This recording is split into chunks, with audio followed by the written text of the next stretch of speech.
Okay, all right, perfect. So as I was saying, most nonprofits are organizations that are traditionally dedicated to furthering our public good. And what we have here are all examples of very popular and extremely impactful nonprofit organizations in the public space. Now, this is a little bit different from not-for-profit. I mean, yes, they both contrast with for-profit organizations where funds are mostly used to distribute to shareholders and owners. But even though nonprofits and not-for-profits are terms that are often used interchangeably, there is a lot of difference when it comes to tax implications, governance, and most importantly, functions. I think one of the most fundamental difference is that NFPOs, which is short for not-for-profits, are not strictly required to operate for the benefit of the public good. So what that means is NFPOs can really work to serve the goals of the members. Meanwhile, NPOs operate very differently. They always put back what they gain right back into their goals. And so it's very different how they deal with the revenue that they raise.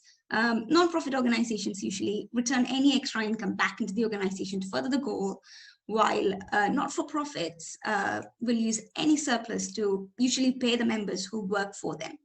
And what this implies is that nonprofits are more likely to have volunteers or employees who don't directly benefit, at least monetarily, from the organization's fundraising efforts.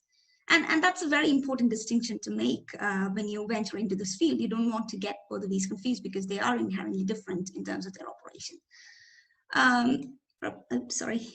Going forward, now that we've looked at nonprofits, I think it's important that we talk a little bit about what program management is as well.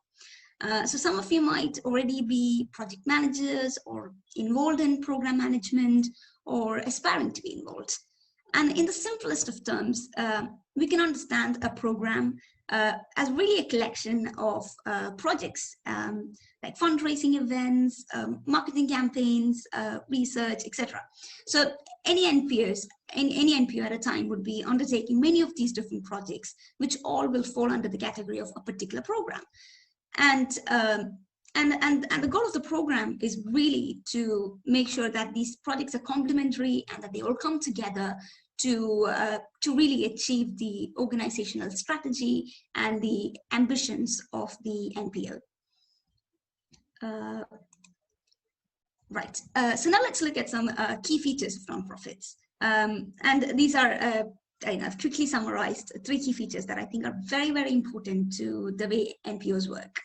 One is accountability, the other is trustworthiness, and the next one is the openness. And I think NPOs have to maintain all of these to the people who has invested time, money, and faith into the organizations.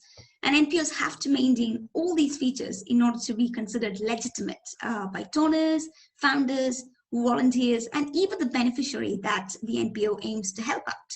So all of this really accounts to one thing, and that's really public confidence, which often determines the amount of money and the amount of connections that the nonprofit organization is able to raise.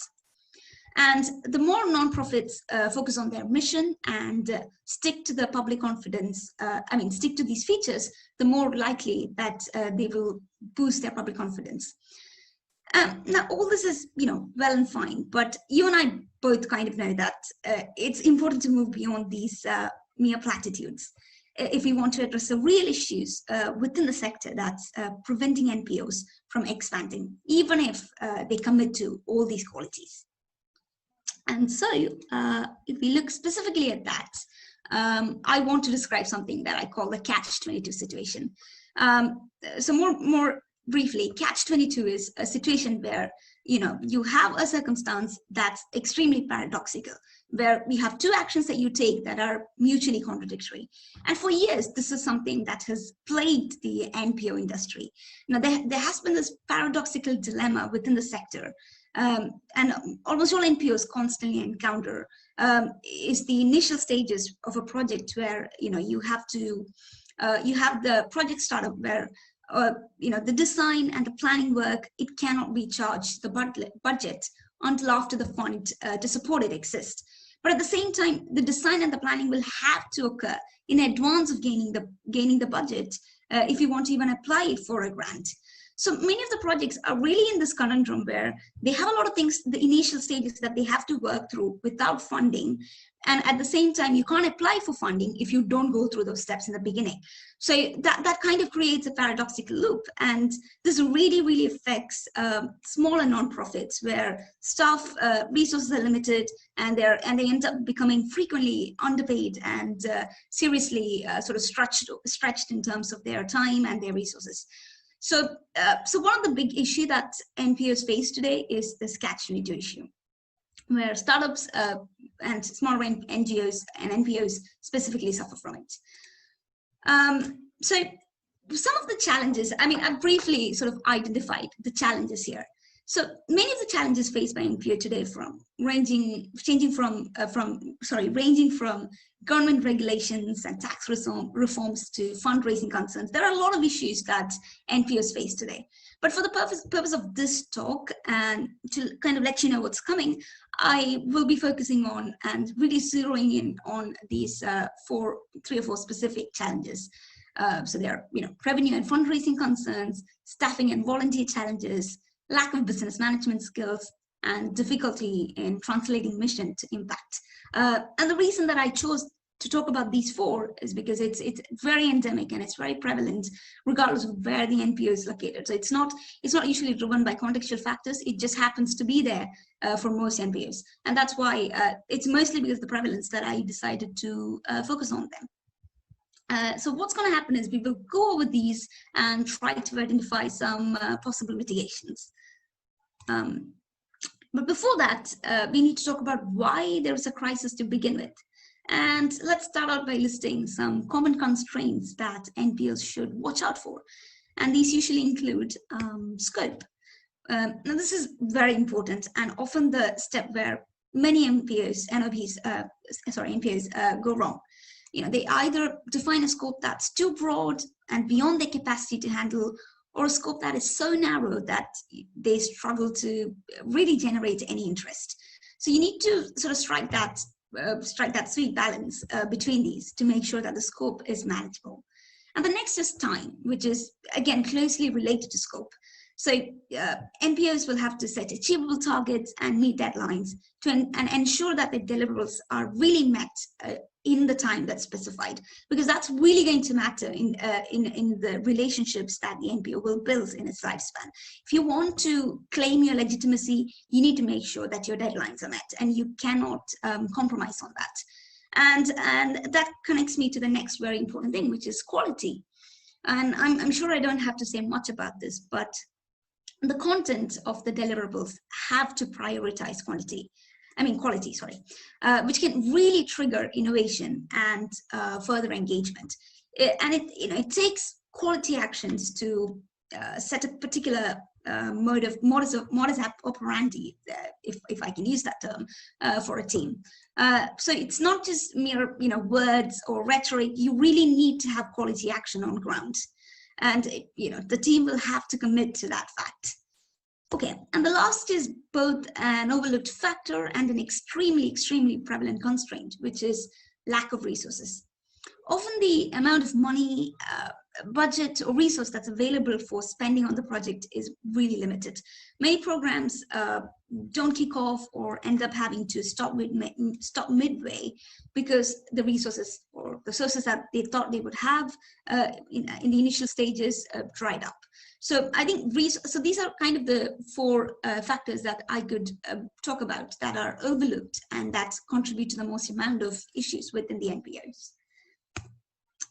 So let's look at some strategies to overcome these challenges, or at least address them in a meaningful way.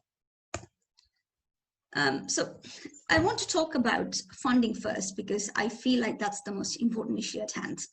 And while there is really no ideal funding model, what we have here is, so this little pie chart that you see here is kind of the usual suspects from where NPOs receive their revenue, and it's a broad spectrum. There are different agencies and different institutions, exceeding into public and private, that contribute to and sustain the nonprofit sector.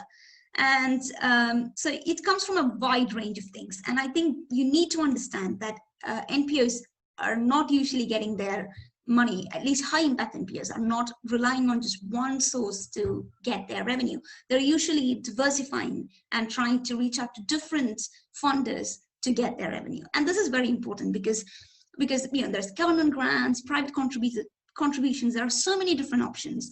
And to really achieve financial sustainability, funding and how NPOs can deliberately make sure that they have a very diversified portfolio when it comes to their revenue sources. So what we have here is a pie chart, and you can see here that there are different range of options through which these NPOs can gain their contributions.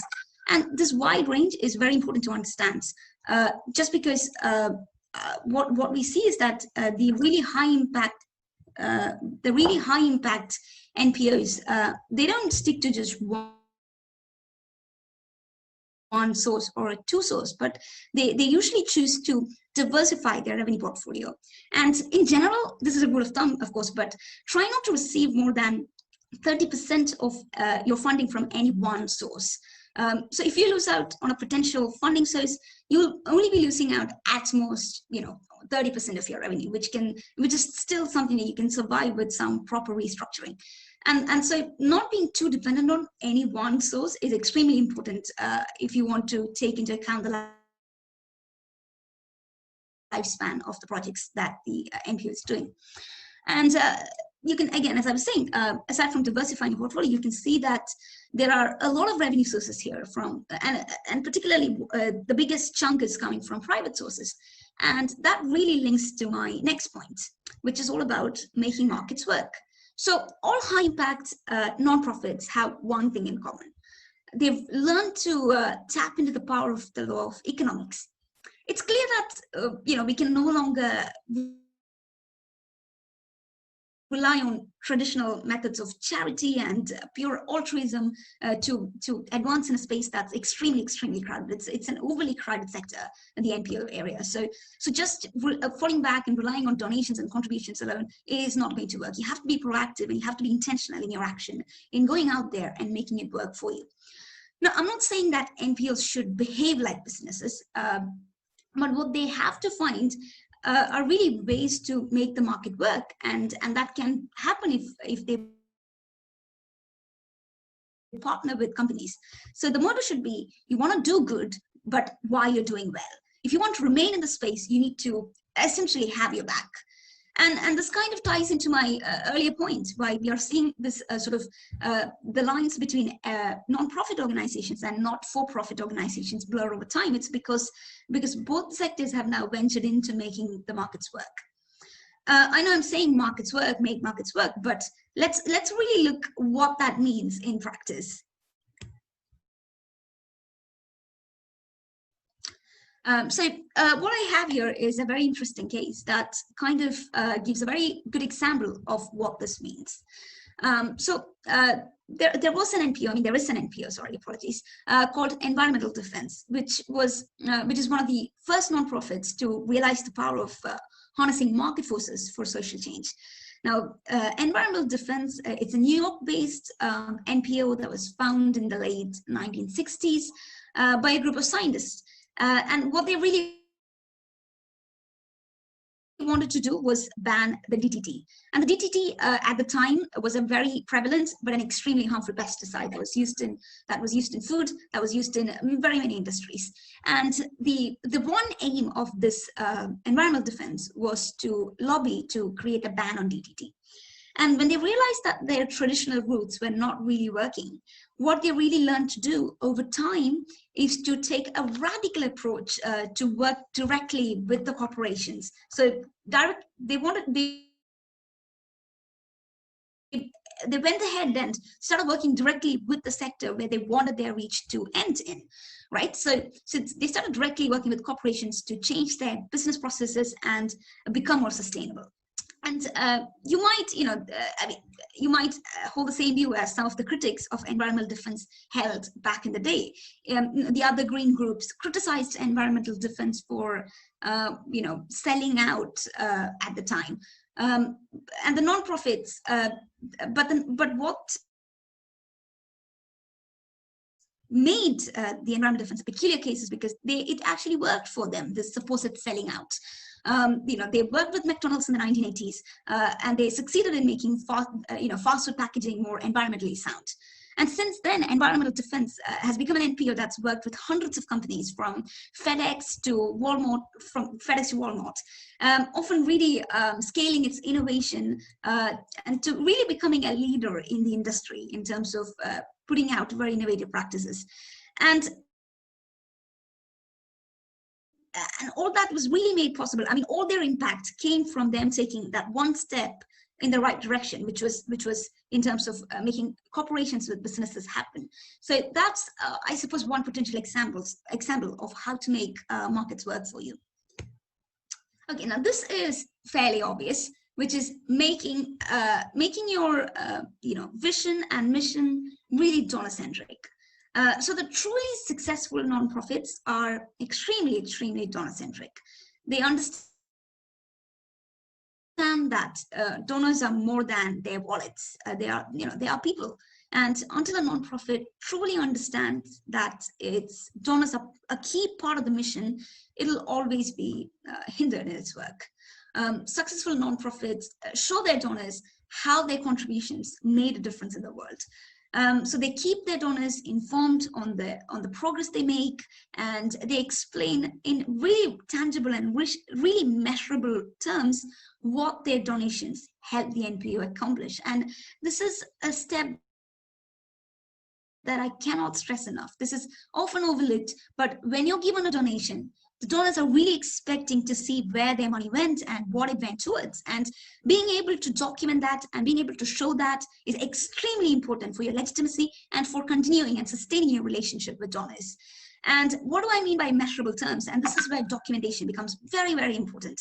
It's only through really strong internal mechanisms for monitoring and evaluation and documentation that you'll be able to provide these evidence, and allotting enough time and enough human capital to be able to do that is important for any NPO. Okay.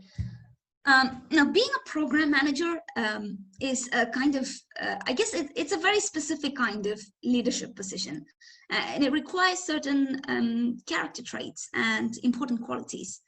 A very basic and singular point that can define the answer to the question, what exactly does a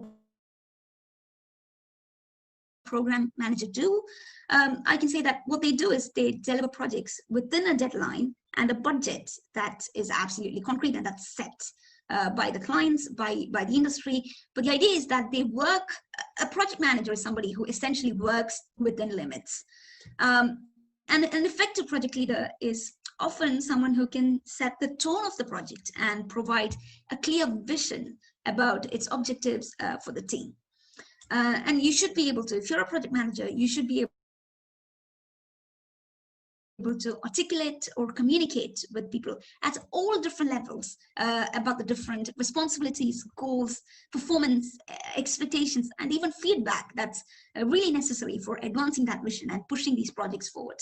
So this is very important. A project manager is also a coordinator. You're coordinating between different units, you're coordinating between different people, and you're trying to make something happen. And coordination is really key to the success of these projects. And I've written a few things here, but one of the most important things that I want to stress about is task delegation.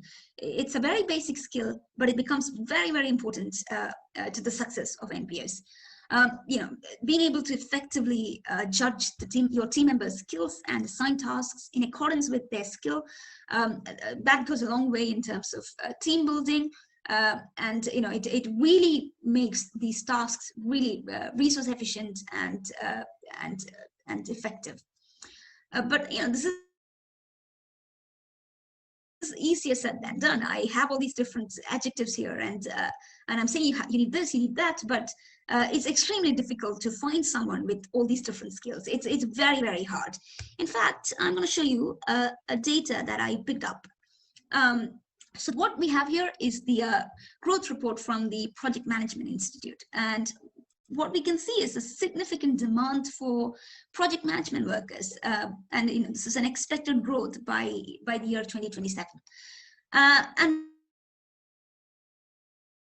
why there is going to be such a dramatic increase is because there is going to be an increase in the number of jobs that require project-oriented skills, especially in rapidly developing economies like China and India. But right now there is a real lack of skilled labor in this field. So as the trend determines, right now we have excess demand and very little supply. So this is a very interesting space that people who are interested in NPOs can maneuver and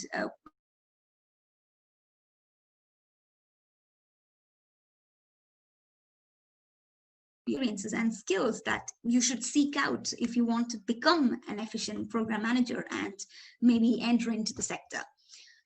This is, a very personal journey, and there are really no right answers. You become a great project manager through experience and through really understanding your context and learning about it. So, like I said, it is an extremely unique journey with really no right answers. But what I can tell you is that one of the challenges that NPOs face today is having little to no business management experience. So usually the staff and volunteers, they tend to be very passionate and very knowledgeable about the subject matter, of whatever the mission of the agency is. So it can be climate change, it can be education, arts education, it can be whatever. But the thing is, usually all the people working on that project, they're passionate about and they're very knowledgeable about the issue at hand. But they tend to not have a lot of skills when it comes to basic things like cost-benefit analysis or business communication or risk management or really prioritizing things. So what I've listed out here are some basic skills that everyone who wants to enter into this field should try to equip themselves with if they want to become innovative and if they want to make change. Because you need knowledge about your subject matter, but those two things alone is not enough. You also need to have an intuitive understanding of how the industry works, and to really have that, to really understand your client base and to really understand where you can operate, you need some of the skills that you can see here. So if you're someone looking into entering in this field, or if you're already in this field trying to make change in the sector, I really encourage you to empower yourself with these skills as well. All right, now we have another specific strategy here. A lot of the high impact NPOs, they start out by providing great programs and great projects. But usually what happens is eventually they realize that they cannot achieve really, really large scale social change with just service delivery alone. You need something, you need an added impact to it. And what they usually do is they include policy advocacy in their portfolio. So along with service delivery, they start to focus on policy advocacy. And this really helps them secure government resource and change legislation, but it also adds a lot of a lot of visibility to their actions. And in this day and age, visibility is really the currency of all of this. So a non-profit's grassroots works, grassroots advocacy work can really help inform policy advocacy and make legislation more relevant, and it can really drive the area that you're focusing on. So I would say try to, if you're with an NPO or if you're a program manager who's working in a certain industry, try to see how you can switch from just service delivery to also advocacy, because that can go a very long way in defining the trajectory of your path. So to really inspire supporters' commitment, non-profits can also create what is often referred to as an emotional experience that really helps connect the supporters and the beneficiaries to the NPO's core values and the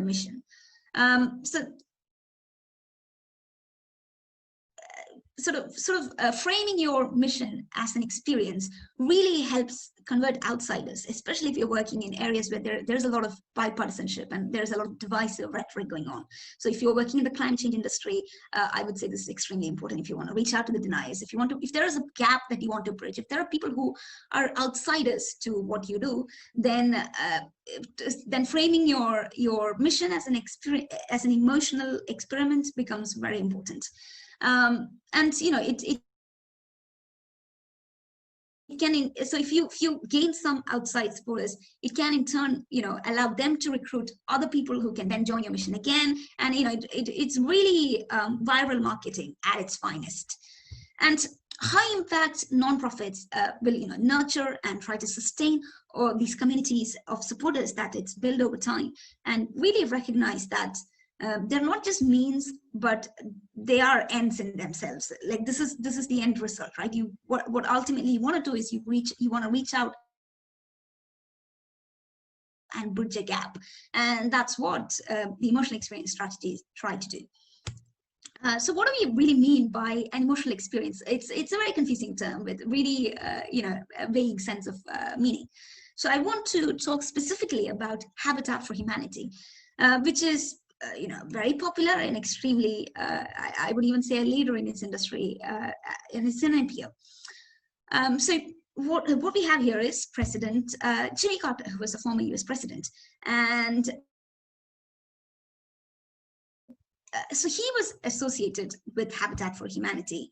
And what happened was people, by virtue of, you know, their personal accomplishments, famous names, and vast social networks, can really help take a nonprofit to the next level. And in this case, it was Jimmy Carter and his personal networks and the connections that he brought forth.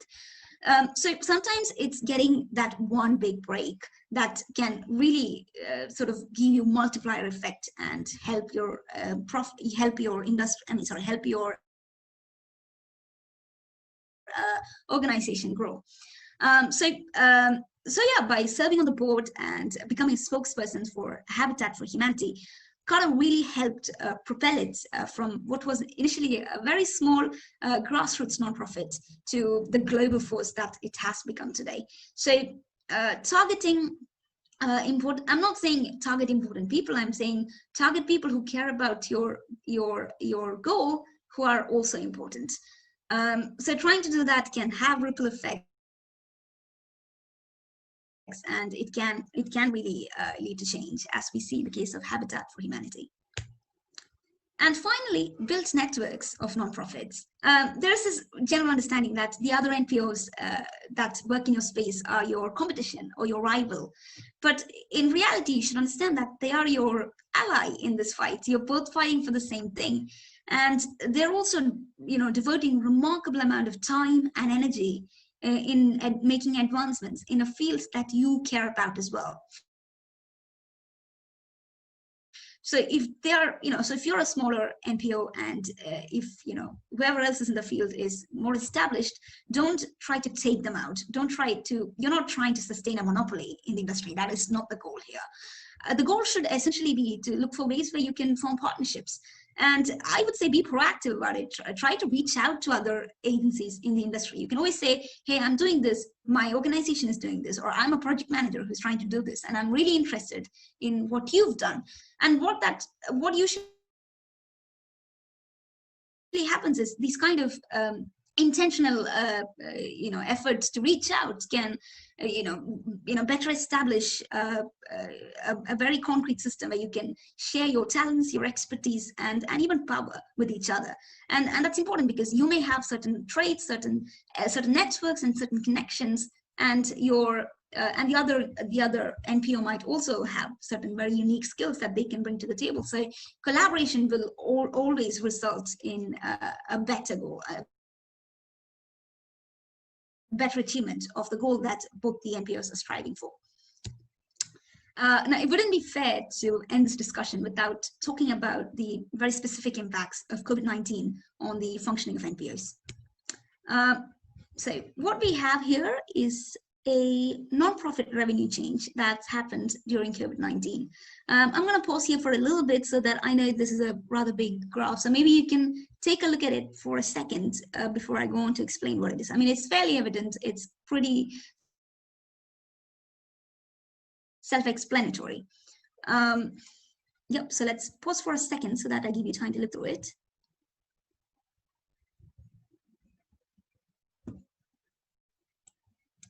Okay, so given that the typical sources of funding, such as philanthropy and CSR, which is corporate social responsibility, considering that all of those are now flowing towards COVID-19 relief and healthcare related work, there are a lot of concerns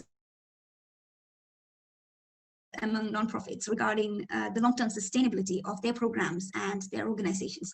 There is suddenly a complete redirection of where the fund is going, and in the wake of that, a lot of NPOs are, left without funding. They suddenly don't have donors, and so this graph here is really indicating the non-profit revenue change amid COVID-19, and we can see that there is a significant financial stress that some of the NPOs have faced.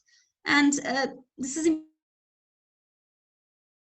important to understand because the NPO industry, or the sector, if I can call it that, is really in a tight spot at the moment. And most organizations have, since come forth and shared that they had been procrastinating in making that technological leap, in adopting technology, digital technology in their operations, in their everyday, actions. And so the lockdown really caught them completely unprepared due to the lack of digital skills within teams. Many of them are now struggling to work remotely because they were not equipped with that previously, because nobody saw this coming. Meanwhile, what's really interesting is that nonprofits that had already made that digital leap are actually doing okay. They're still able to continue with their operations, still able to fund their programs, and they're still able to cope. And so that kind of really, it's very illuminating in terms of in terms of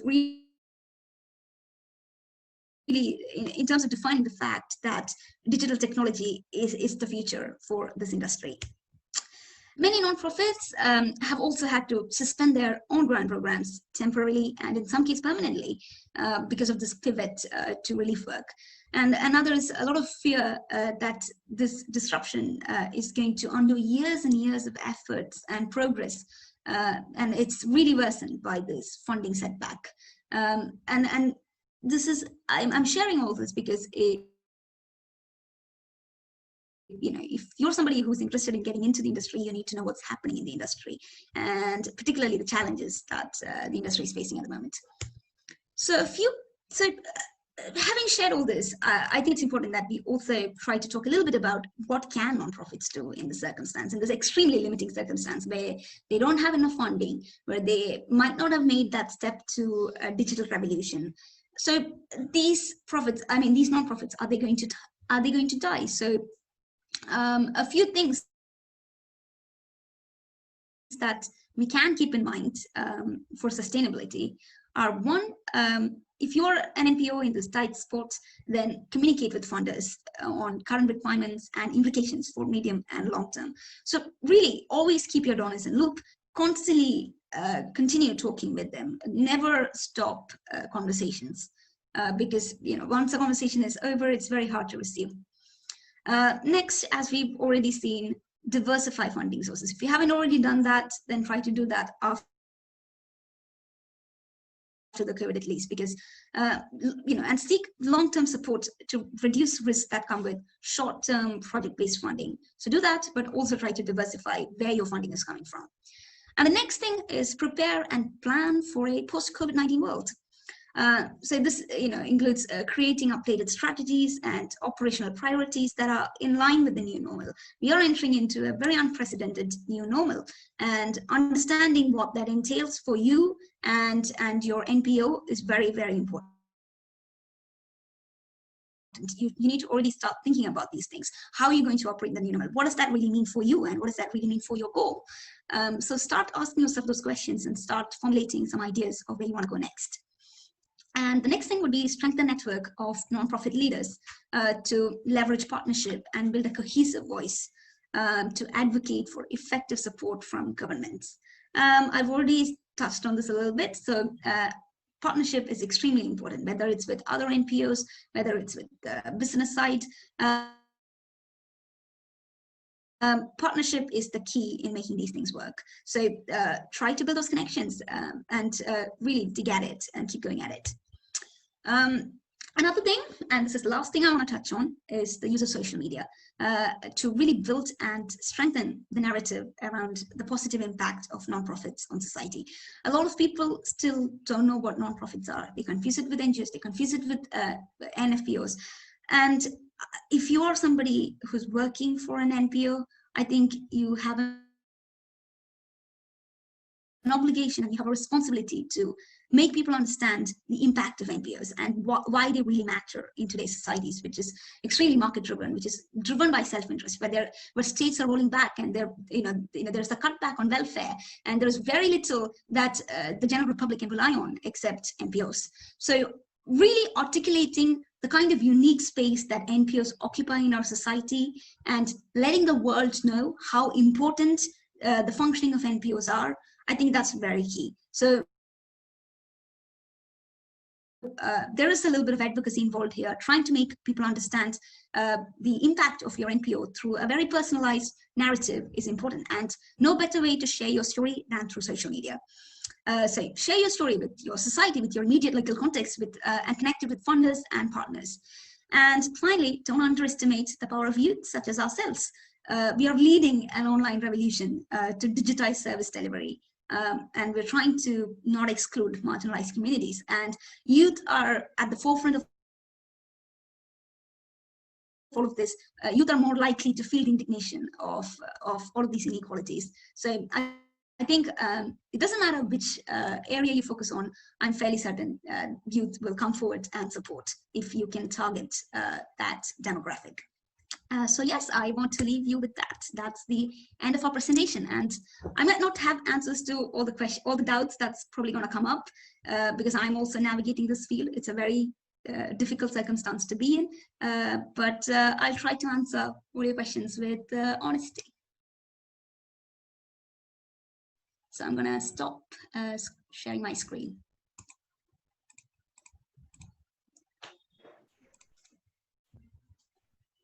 All right, thank you very much, Anamika. Thank you very much. I learned a lot, and I'm sure other participants did as well. So yes, you talked about the role of social media and all of that as regards NPOs, nonprofits. So now it's time for questions. So we're going to be asking questions that would need answers to as regards program management for nonprofit organizations. Okay, so for other participants, you can drop your questions in the chat box. Thank you very much. So that's open, so please drop your questions there. Okay, so the first question I would like to ask you is, can you throw more light on the role of social media on programs management? How effective is the social media, especially when it comes to an era like this, especially when the COVID-19 hits? The pandemic became worldwide. What is the role of the social media now that we are in this lockdown situation? Thanks for the question. I would love to answer that. So firstly, social media has been important even before the COVID-19. A lot of the movements that we see now originated in social media on Twitter hashtags, and it led to some of the more important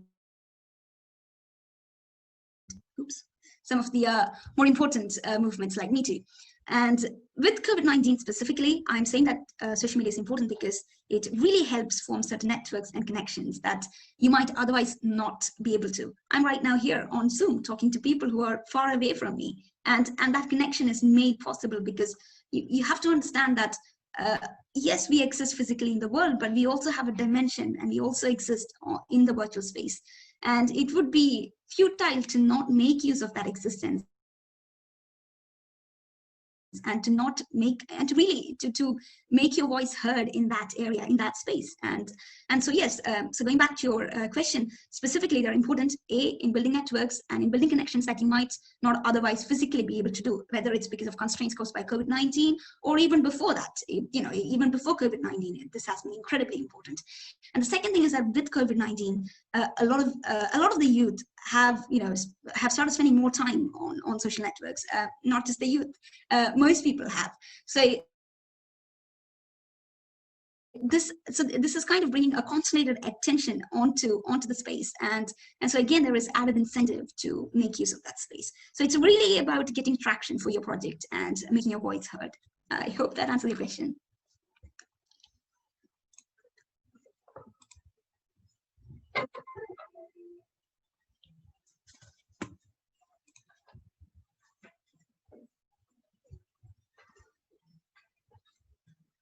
I think you're muted.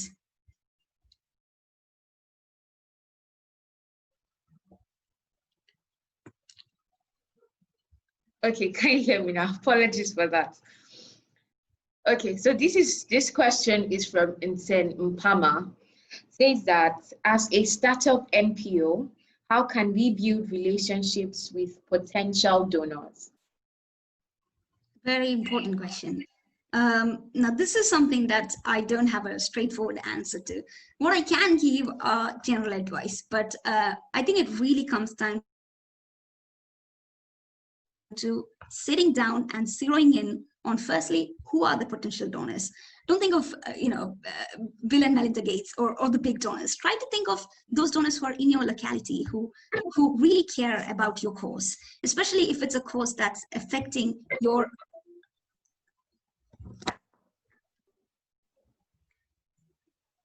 Hello? Yeah, we're here. Sorry, yeah, some things happen. I think I lost my connection there for a little bit. But yes, I think trying to really sit down and look at the donors in your context, in your locality.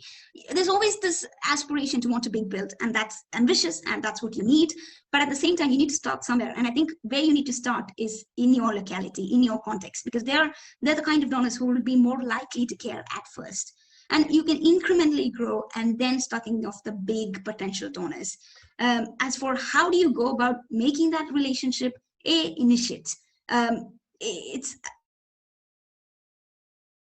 as hard as it may sound, it's very unlikely that donors are going to come to you first. You need to go out there and seek donor funding and secure them. So advocacy is a very important tool for that. And as I just told, social media advocacy is even more important, because you have an added advantage of gaining more traction and more visibility.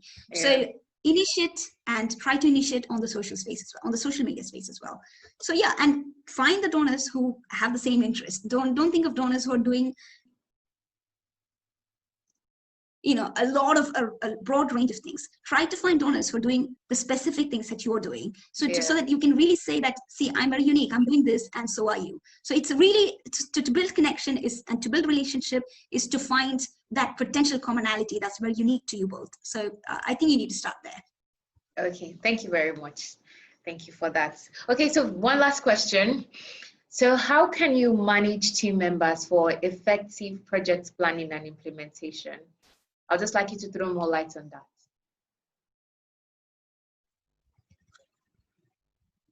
Sorry, could you come again? I'm so sorry. I think your voice is breaking. It's probably my internet.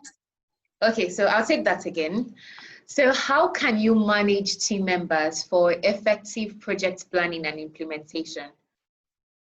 Good question. Again, very important. Depends on the size of your team. Do you have a very large team? Do you have a very small team? But the thing is, regardless of how big your team is, one key thing is how you delegate tasks. And it's very important that when you delegate tasks, the task that's assigned to a team member matches their skills and matches their ambitions and their aspirations. Otherwise, you're essentially giving somebody a work that they don't want to do. So making sure that the task delegation really work.